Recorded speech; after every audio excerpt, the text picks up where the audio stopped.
Fim do ano chega e aí vem aquela ansiedade sobre a reprovação dos alunos, né? Eu acho que todo professor passa por isso em algum momento, de quais alunos você vai reprovar ou não, qual você vai tentar dar uma chance, se a reprovação vai funcionar para alguma coisa ou não.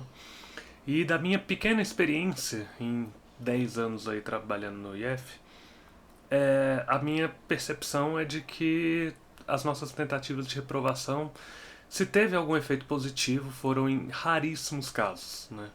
E esses raríssimos casos às vezes me fazem questionar também se o sucesso não teria acontecido se a gente tivesse deixado, né, o aluno seguir o curso natural dele. Então eu resolvi me enfiar um pouco em alguns textos sobre o assunto, e eu vou compartilhar um pouquinho minhas leituras com vocês. Eu, deixa eu abrir aqui, eu me foquei basicamente em dois artigos. Esse daqui, que é de uma galera da Espanha, mas ele não é um estudo, é um meta-estudo, né? É um estudo sobre estudos, é um estudo que mergulha em um monte de artigos, aqui tá, cadê a lista dos artigos no final? Em vários países do mundo, incluindo o Brasil, né? Aí tem Itália, Estados Unidos, França, enfim, para ver os efeitos reais da reprovação, tá? O que de fato a reprovação consegue de resultado, né? Um outro artigo que eu também li foi esse daqui, Políticas de Não Repetência na Educação Básica, tá? Uma revisão da literatura, focando, né, no caso brasileiro. É, Acho que é importante, né, mencionar que eu não estou falando de reprovação no ensino superior. Estou falando da educação básica, né? Ensino fundamental e ensino médio. É, e também não se aplica tanto no caso dos IFs, porque os IFs a gente tem que adicionar que a gente está falando de uma educação técnica também, né? É um ensino técnico integrado ao médio. Então, eu não consegui achar estudos que discutissem essa questão em particular, tá? Mas vamos lá, o que esses artigos chegam à conclusão, né? Primeiro é bom dar um apanhado geral, né? Que qual que é a argumentação para, né, a reprovação, em favor da reprovação, que vai permitir que os estudantes amadureçam mais, né? E de garantir que eles consigam os requisitos acadêmicos mínimos necessários para avançar para a próxima série. Então é naquela lógica, né, construtivista de que o conhecimento vai se acumulando por pedacinhos, né? Então, quando um aluno está na sexta série, ele vai ter que usar conhecimentos de quando ele estava na quinta. Na quinta ele vai ter que usar conhecimentos de quando ele está na quarta e assim por diante, tá? Então não faz sentido não faria sentido, né, por essa argumentação, que você empurrasse um aluno, né, deixasse ele ir para o quinto ano, sendo que ele ainda não dominou as coisas do quarto ano e assim por diante, tá? Tem vários problemas, né, em termos de reprovação, que é, por exemplo, o custo, né? E a galera da economia está muito preocupado com isso, porque cada estudante que você reprova significa mais custo se for para o Estado, né? Pro Estado. Se for ensino público, a gente está falando de custos para o Estado. Se for ensino particular, é custos para a família, né? É, né, se a gente coloca, mesmo se for uma coisa mais privada, você pensa em apoio governamental, por exemplo, a galera que quer implementar vouchers, né? O que acontece se o aluno reprova? Você perde o voucher, né? Mas aí você está retirando a possibilidade do aluno estudar, né? Então tem várias questões que entram na parte econômica também. E quais são efeitos, né, negativos da reprovação, além desses efeitos econômicos? A gente pode citar um impacto negativo na motivação do estudante, é, ou seja, né, que ele consegue se juntar a um grupo de amigos ali e aí esses amigos seguem adiante e ele fica para trás, né? Ele vai ter que fazer novas amizades e às vezes dependendo do ano escolar que a gente está falando, a gente está falando de uma questão muito complicada de você misturar idades muito diversas, né? Então, por exemplo, todo mundo que estudou em colégio público, né, que é o meu caso, lembra daquele cara de 18 anos que estava na turma, de 17, né, 17 anos, 18 anos, que estava na turma junto com as crianças de 13, 14, né? Tipo, será que é isso que a gente quer mesmo? Assim, será que isso não é ruim também pra turma como um todo? E aí rola as opções de criar uma turma dos repetentes, né? Então, tá, será que a gente isolar todos os alunos que estão tendo dificuldade de aprendizagem e colocar eles juntos é pior, é melhor ou pior do que deixar eles numa turma mais diversificada, onde eles podem aprender com colegas mais hábeis, né? Então tem essa discussão toda, tá? Então vamos lá. Então esse estudo pega 42 artigos de 2001 a 2020, né, e vai analisando aqui todos eles e tudo mais. O que eu peguei de resumo aqui? Primeiro, é interessante a gente saber quem reprova. Tá? Deixa eu omitir isso aqui porque eu não vou ficar passando um a um, não. Primeiro é discutir quem reprova. Quem reprova é aquele estudante que já tem algum tipo de vulnerabilidade socioeconômica. É o estudante pobre, é o estudante preto, tá? É a estudante que engravidou, né, no ensino médio, ou no ensino fundamental, né? É o estudante que tem que trabalhar para ajudar a família. Então são situações assim que não é necessariamente uma questão de performance escolar, né? Mas às vezes falta das condições para que a performance escolar consiga atingir o nível desejado, tá? Porque a gente fala assim, o aluno estudou porque ele o aluno reprovou porque ele não estudou, né? Mas será que o aluno tem as condições para estudar? E a gente encontra esse tipo de problema muito quando a gente dá aula. A estudante que chega em casa, a mãe manda ela lavar tudo, né? Tipo, cuidar da casa, cuidar do irmãozinho, não sei o que, fazer mil coisas, mil tarefas domésticas e não sobra tempo para a menina estudar, né? Ou o menino que tem que ir trabalhar na oficina do pai, né? Esse tipo de questão. É, em quais situações que o artigo encontra que houve sucesso, né, em reprovação? Primeiro, quando é nos anos iniciais, então assim, alfabetização. Se você reprova o aluno na etapa de alfabetização, em oposição a deixar ele seguir o ano, é, parece ter um efeito positivo em termos de aprendizagem, que o aluno que reprova aprende melhor, né, é alfabetizado melhor do que o aluno que segue adiante. Porém, tem uma coisa muito interessante aí, que eles mostram que essa diferença do aluno que reprovou e do aluno que passou raspando ou passou por algum mecanismo de deixar passar, no ano imediatamente posterior, você vai ver a diferença de que o aluno que reprovou vai ter um desempenho acadêmico um pouco melhor. Só que conforme o tempo passa, isso se neutraliza, sabe? Então, você pode argumentar mais ou menos que aquele aluno que, tipo, talvez ele não. Ele em algum momento ele chega num estágio de desenvolvimento, talvez por pressão dos pares e, né, outras coisas que vão acontecendo, mas ele acaba nivelando com o outro que reprovou, né? Então o aluno que foi empurrado, né, vou usar esse termo que a gente usa o tempo todo, né? É o aluno que foi empurrado para a próxima série comparado com o aluno que reprovou. O que reprovou inicialmente, né, pela pressão, né, de ele ter reprovado e tudo mais, vai ter um desempenho um pouquinho melhor, mas depois de 2, 3 anos a gente não vai ver efeito significativo. Mas aqueles efeitos negativos que a gente já mencionou, de romper com os amigos, né, de ter aquele estigma de ser o repetente, vão perdurar, né? Então, assim, o efeito desejado da retenção, de melhorar o aprendizado, parece que não foi tão eficaz em comparação com o caso da galera que passou, né, por uma progressão automática. É, tá, isso nas etapas de alfabetização, nos primeiros anos ali, né, ensino infantil, digamos assim. No ensino médio e ensino que seria fundamental 2 assim, esses efeitos praticamente desaparecem. Tá? Você não tem um efeito significativo de que a reprovação melhora a aprendizagem. Claro, você pode encontrar evidências anedóticas. Tipo, eu conheço um cara que reprovou e melhorou. Tá, mas quando a gente está falando de educação pública, a gente tem que pensar também e principalmente em termos mais gerais. Porque será que foi realmente a reprovação que melhorou ou talvez alguma outra coisa, né, uma atenção especial que o aluno ganhou e tal? Então tem várias questões a serem analisadas.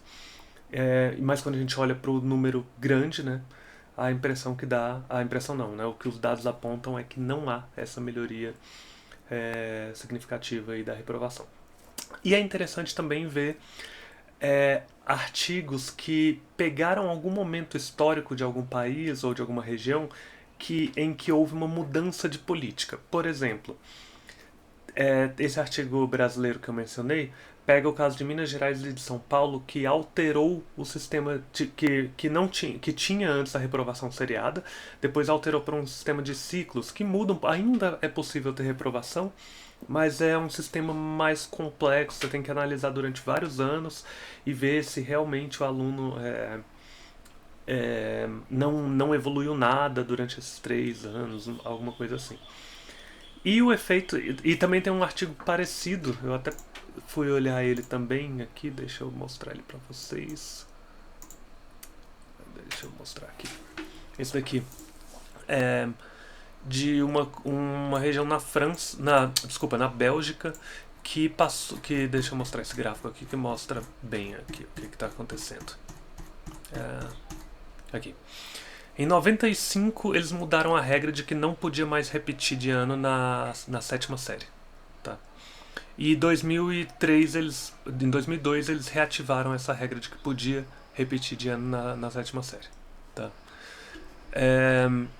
Então, né, tipo, assim, ainda pode, na verdade, mas assim, são casos bem mais raros e tem que ser conversado com a família e tal. Então, assim, não é que proibiu totalmente, mas que dificultou a retenção na sétima série.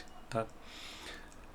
E aí eles comparam os dados de testes padronizados, assim, vamos tipo o que seria o PISA, né, sei lá, ou testes parecidos de português, matemática e outras coisas, antes da implementação dessa mudança, depois da implementação e depois do retorno. E não houve nenhum efeito significativo. Qual que é o ponto?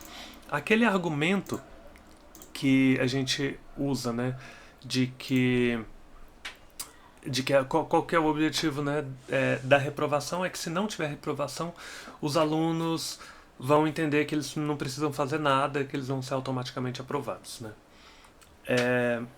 Então, essa mudança de política poderia ser um incentivo nesse sentido, né? Você não vai reprovar na sétima série, então está de boa aí. E o que os pesquisadores encontram é que não houve mudança significativa no aprendizado dos alunos, né, antes, depois ou depois que voltou a reprovação.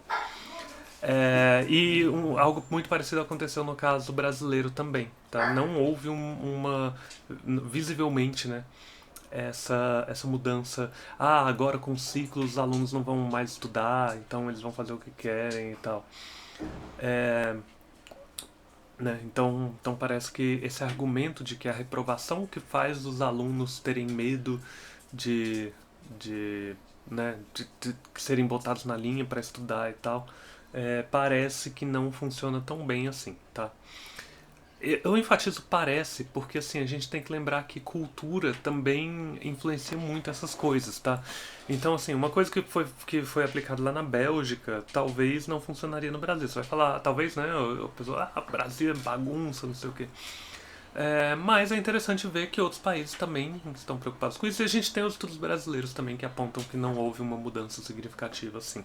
Quem continua reprovando, por exemplo, assim, o abandono, a evasão, continua reprovando. Lógico, né? O aluno não apareceu em nenhuma aula, ele vai reprovar. Mas a questão de desempenho do aluno, tipo, não vai bem em provas e tal, mas ele tá ali fazendo e tudo mais. Ficar reprovando o aluno e mandando ele fazer tudo de novo não necessariamente parece estar produzindo o efeito desejado, tá? Em termos globais aí. Bom, mas o artigo, esse geral, né, esse artigo mais amplo que eu peguei, ele encontra vários exemplos de situações em que a reprovação foi sim muito eficaz. Só que é muito legal que ele coloca assim, desde que aliados a algumas políticas e algumas ações muito específicas. Entre elas, por exemplo, Reprovou, o aluno reprovou, nesse ano que ele reprovou, ele vai ter um acompanhamento é, personalizado para suprir as dificuldades e tudo mais, e ele poder fazer aquele ano melhor, tá? É, então, assim, então será que, né, foi a reprovação que fez ele melhorar? Ou será que foi o acompanhamento que talvez ele poderia ter tido já desde o começo, desde quando as primeiras dificuldades começaram a ser percebidas, né? É, então tem essa questão também, né? Que os vários casos em que a reprovação funciona é uma reprovação em que está aliada a um apoio mais individualizado para o estudante. No mundo real, a gente sabe que é muito difícil acompanhar cada estudante individualmente. Então, chegar no ponto em que o aluno fez o ano inteiro e ele reprova para falar: opa, esse aluno tem muita dificuldade, vamos dar um atendimento personalizado para ele. E aí a gente vê o efeito bom acontecendo, né? É, então, mas assim, se a gente for pensar na coisa mais ampla, né? Essas questões sociais que eu mencionei, nota, a gente está falando que a gente não dá conta de acompanhar os alunos individualmente, então a gente prefere provocar um dano social, que é esse de dele se romper dos amigos, ele ficar numa turma mais velho do que todo mundo, ele ganhar o estigma de reprovado, tá? É, então a gente prefere fazer isso para garantir que ele agora vai ter um atendimento individualizado, que a gente vai olhar com mais atenção e tudo mais, tá? Por que não tentar fortalecer políticas de atendimento mais cedo, né? Para a gente poder acompanhar o aluno bem antes, né? Claro que isso envolve recursos e é onde, né, muitos não querem entrar, né? Para que dar dinheiro para a educação onde já se viu, né? É, outros efeitos negativos da reprovação é que aumenta a chance de evasão, né? O aluno repetente eventualmente abandona a escola, ele vai ficando velho, a família começa a pressionar ele para trabalhar e tudo mais. É, diminui as chances de bons empregos depois, né? O Brasil não tem tanto isso, mas tem países que olham o currículo da pessoa né, dos anos do ensino básico, né? Diminui a possibilidade de contratação, né? Uma série de problemas aí. Bom, então acho que o geral eu passei, né? Que ao que tudo indica, não parece ser uma boa a gente ter reprovação. A reprovação não provoca o efeito desejado, tá?